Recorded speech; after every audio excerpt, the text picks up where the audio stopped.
Carlo Villaraman, nanunumpa po kayo na basa at naiintindihan nyo itong counter affidavit nyo. At lahat ng ito ay ang counter affidavit nyo.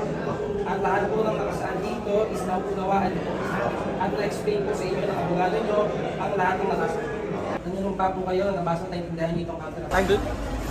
Today we filed a counter affidavit of Mr. Audrey Diaz and his co-host. So merong kasing schedule today, so yun yung incident ng piskalya. Tapos katapos nun, bibigyan ng oras o ng panahon yung kabilang panig, yung complainant, para mag-file naman ng kanilang reply affidavit. Pagkatapos kami naman ay mag-file ulit ng rejoinder affidavit mga July. Attorney, are you allowed to discuss kung ano, or disclose kung ano yung mga nilagay nyo sa counter ninyo? Basic points lang, no? Katulad ng prescribed na yung unang posting na inilagay nila sa complaint affidavit nila ng November 2022 pa, 1 year lang kasi ang cyber libel, ang prescriptive period.